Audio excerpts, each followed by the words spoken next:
नमस्कार, सुप्रभात। हिंदी की कक्षा में आप सभी बच्चों का एक बार फिर से बहुत बहुत स्वागत है। कैसे हैं आप सभी बच्चे? अच्छे हैं? अच्छे रहिए, स्वस्थ रहिए, अपने अपने घरों में सुरक्षित रहिए और जिन भी स्रोतों के माध्यम से आपका विद्यालय और आपके शिक्षक आपकी पढ़ाई को आप तक पहुंचा रहे हैं, उसका समर्थन कीजिए, उसका सम्मान कीजिए और अपनी पढ़ाई को सुचारू रूप से जारी रखने का प्रयास कीजिए। तो आप सभी के समर्थन के बिना जो आपके शिक्षक हैं, आपकी शिक्षा को आगे नहीं ले जा पाएंगे, है ना?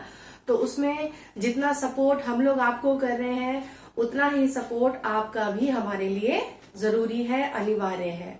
क्योंकि कोई भी जो चीज है वो तब तक सफल नहीं हो पाती है जब तक दोनों पक्षों का जो सहयोग है वो एक दूसरे को ना मिले, है ना? तो आप हमारा सहयोग कीजिए, शिक्षक आपका सहयोग कर रहे हैं और हमारा लक्ष्य है कि कोरोना काल में भी हमारी पढ़ाई जो है वो प्रभावित ना हो, हमारा भविष्य उज्जवल रहे, हमारा भविष्य उससे प्रभावित ना हो। ठीक है? तो इसी कामना के साथ, आप सभी के समर्थन के साथ, अब आप सभी विद्यार्थियों के समर्थन के साथ आज की वीडियो शुरू करते हैं बच्चों। शुरू करें? चलिए, तो निकाल लीजिए। पाठ 4 हम कर रहे थे बच्चों। पाठ 4 संधि हम कर रहे थे, है ना? तो संधि का मैंने क्या अर्थ बताया था आपको? संधि का अर्थ होता है बच्चों मिलना। ठीक है? संधि का क्या अर्थ होता है? मिलना। जब दो शब्दों को हम एक साथ प्रयोग करते हैं, है ना? तो जब दो शब्दों को हम एक साथ प्रयोग करते हैं और कई बार आप इंग्लिश में क्या करते हो, कुछ शॉर्टकट्स निकाल लेते हो ना? हाँ, तो उन शॉर्टकट्स की हमें आवश्यकता क्यों पड़ती है?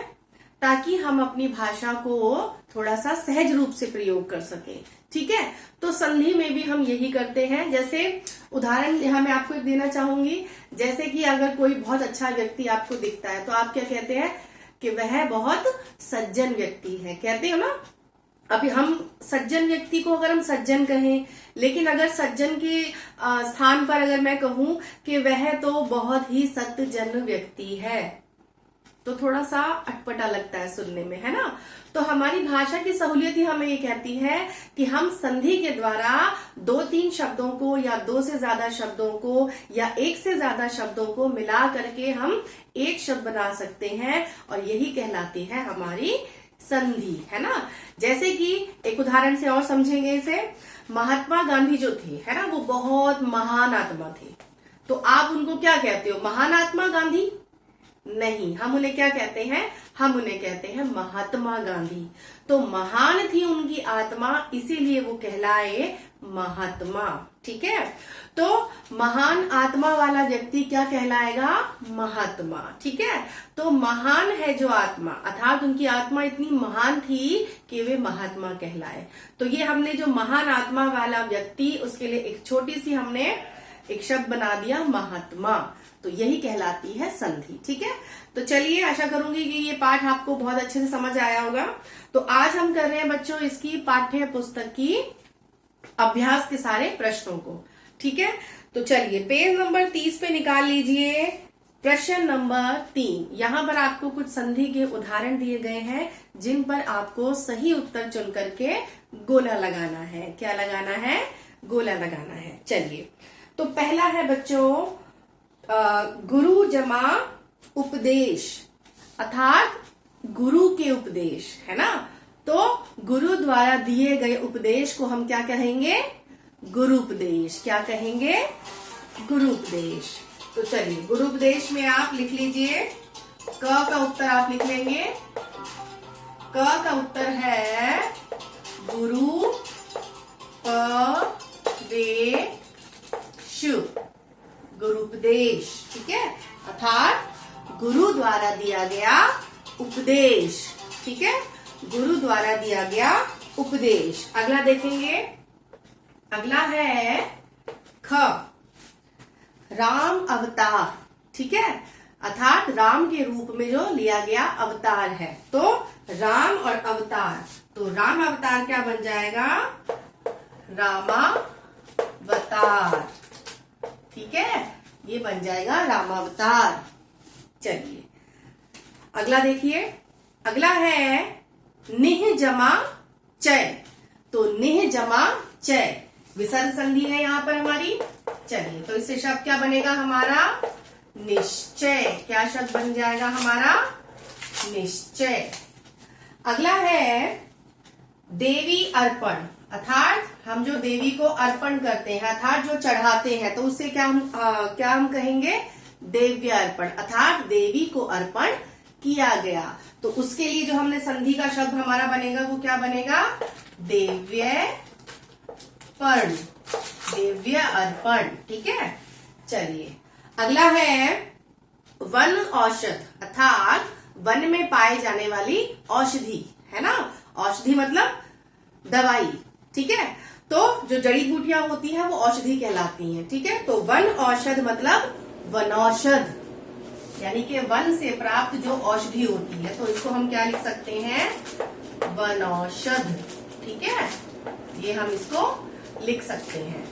चलिए, यहां तक बात समझ आई? चलिए, अगला है च। च में देखिए इंद्र जो महान है, इंद्र जो महान है, तो इसमें महान है जो इंद्र, अर्थात महेंद्र। क्या बनेगा इसका? महेंद्र। ठीक है। चलिए, अगला देखिए दुह जभा जमा लभ, अर्थात यहां पर भी हमारी विसर्ग संधि है। च के बाद ये है छ, यानी कि दुर्लभ। क्या बनेगा? दुर्लभ।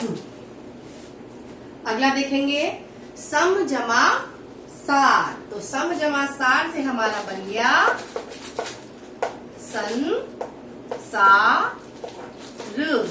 संसार।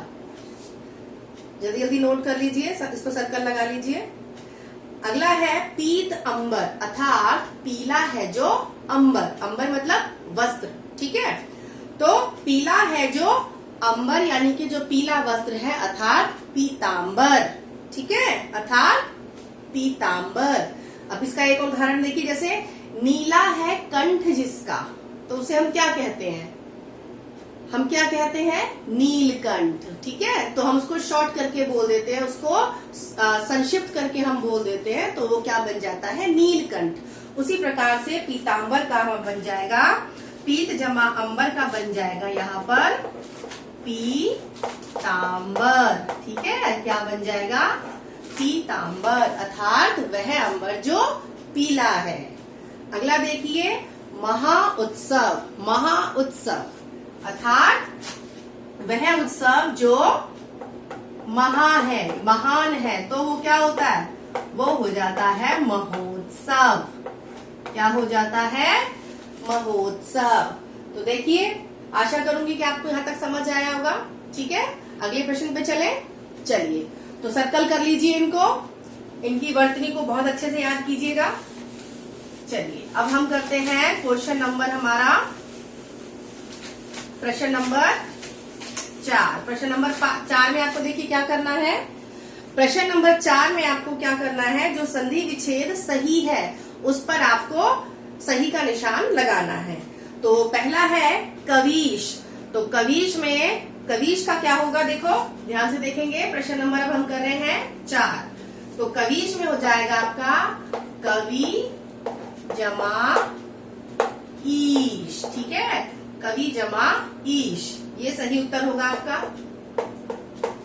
अगला देखिए स्वेच्छा। स्वेच्छा का क्या अर्थ होता है बच्चों? अपनी इच्छा, स्वयं की इच्छा। ठीक है, तो इसका क्या हो जाएगा? स्व जमा इच्छा, स्व जमा इच्छा। अगला है मनोबल। मनोबल का क्या हो जाएगा? विसर्ग संधि है हमारी यहाँ, मन जमा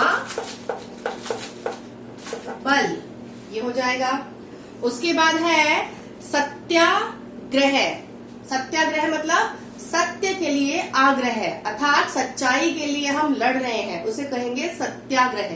तो किसके लिए हम लड़ रहे हैं? सत्य के लिए। तो जो आग्रह हो रहा है वो सत्य के लिए है, तो सत्य जमा आग्रह, यानी कि सत्याग्रह। ठीक है। चलिए, अगला देख लीजिए। अगला है पित्राज्ञा। पित्राज्ञा का मतलब पिता की आज्ञा। तो इसका क्या बन जाएगा देख लीजिए, यहां मैं लिख देती हूं, ठीक है।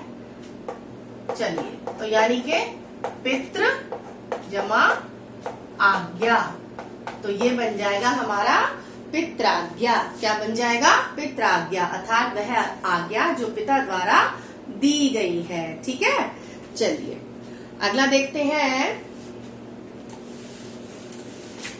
या बच्चों वीडियो पॉज करके आप इसके उत्तर अपनी अपनी किताबों में नोट कर लीजिएगा, ठीक है। वीडियो को आप पॉज कर करके अपने उत्तर जांच सकते हैं। चलिए अब देखिए प्रश्न नंबर 5। प्रश्न नंबर 5 में आपको क्या करना है? प्रश्न नंबर 5 में आपको शब्द दे दिए गए हैं, उनकी आपको संधि करनी है। पहला है कामाक्षी, ठीक है।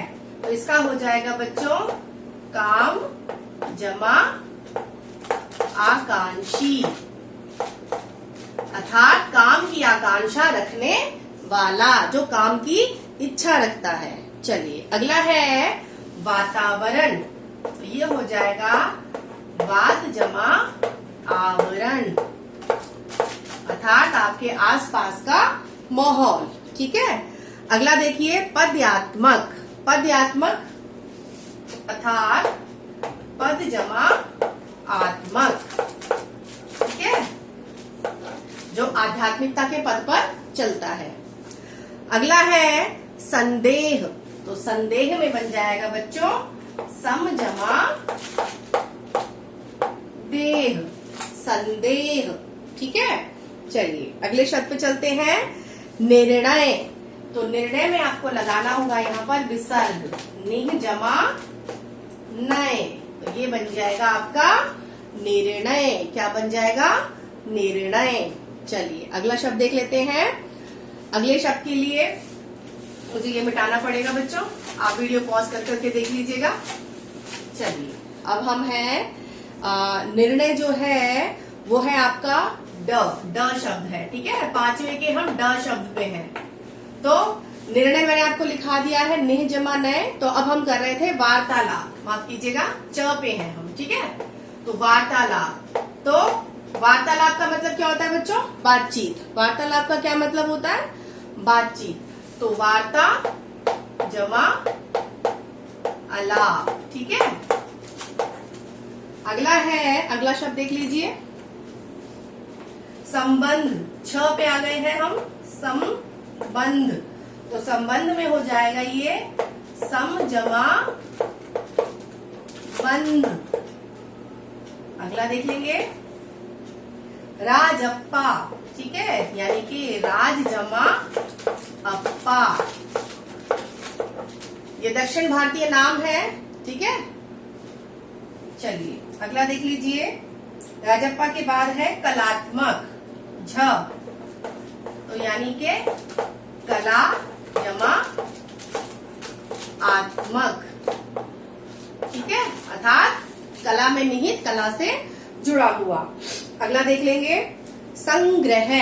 तो संग्रह का बन जाएगा बच्चों सम जमा ग्रह, झ के बाद ये है अण। चलिए यहां तक हुआ सबका। अगला है निष्फल। निष्फल में यहां लिख देती हूँ बच्चों, ठीक है, यहां पर देख लीजिएगा निष्फल। तो ये हो जाएगा निह जमा फल, निष्फल। लिख लीजिए, नोट कर लीजिए। अगला है बहुतायात। बहुतायात का अर्थ होता है बच्चों बहुत अधिक, ठीक है। क्या अर्थ होता है? बहुत अधिक। तो इसका हम बनाएंगे, बहुतायात का हम बनाएंगे बहुत जमा आयात, ठीक है। तो ये आपका था प्रश्न नंबर 5। तो यहां तक आप नोट कर लीजिएगा। चलिए अब मैं इसको इरेज कर दूं। हाँ, आप लोगों को बेटा पॉज कर करके तब आप इसको नोट कर लीजिएगा, ठीक है। प्रश्न नंबर 6 पे चलते हैं बच्चों। प्रश्न नंबर 6 देख लीजिए। इसकी एक्सरसाइज थोड़ी लंबी है, इसीलिए इसको सॉल्व कर लेंगे। चलिए अब देखिए अब आपको यहाँ पर भी कुछ शब्द दिए गए हैं जिसकी आपको संधि विच्छेद करनी है। पहला है 6 क्वेश्चन है ये, ठीक है, छठे का क। तो छठे के क में आपको दिया है परमेश्वर अर्थात ईश्वर जो परम है, परम मतलब सबसे ऊंचा है, सबसे ऊपर है। परमेश्वर अर्थात उनसे ऊपर कोई है ही नहीं, है ना। तो जो ईश्वर में सबसे परम है, तो परम जमा ईश्वर, परम जमा ईश्वर। चलिए ख देख लीजिए। अगला है दीपावली। दीप आवली मतलब दीपों की अवली, अवली मतलब पंक्तियां, है ना। जब हम दीपावली पे दिए जलाते हैं तो हम कैसे जलाते हैं, कतार में जलाते हैं ना। तो हम बहुत सारे दीपों की पंक्तियां जलाते हैं, तो उसी के लिए उसको कहा गया है दीपावली, ठीक है। तो इसका संधि विच्छेद क्या होगा, दीप जमा अवली, अवली मतलब पंक्ति, ठीक है। चलिए ग देख लीजिए। नमस्ते, तो नमः जमा ते, नमः जमा ते, यहाँ पर भी विसर्ग संधि है। अगला देख लीजिए भावार्थ, यानी कि हम जब भावार्थ करते हैं तो हम उसका भाव और अर्थ एक साथ निकालते हैं, है ना। अर्थात उसके कहने का तात्पर्य क्या है, उसके अंदर कौन सा भाव छिपा हुआ है और उसका अर्थ क्या है। तो भावार्थ की संधि हो जाएगी भाव जमा अर्थ। चलिए अगला है सूर्योदय, ठीक है, हम बोलते हैं ना सूर्योदय। तो सूर्य का जब उदय होता है तो उस अवस्था को कहा जाता है सूर्योदय। तो सूर्य जमा उदय, सूर्य जमा उदय। चलिए अगला देख लीजिए दयानंद, अर्थात दया में या दया करने में जिसे आनंद आता है ना। आनंद मतलब एक सुख मिलता है दूसरों की दया भाव के द्वारा, दूसरों की सहायता करके। तो दयानंद, तो ये किससे मिलकर के बना है, ये बना है हमारा च प्रश्न है दया, ठीक है, दया और जमा आनंद, ठीक है, दया जमा आनंद, तो क्या बन जाएगा दयानंद। चलिए अगला है महर्षि। महर्षि मतलब महान है जो ऋषि, है ना। जैसे मैंने अभी आपको महात्मा का बताया था, तो महान जो ऋषि है वो क्या कहलाएगा, महर्षि, है ना।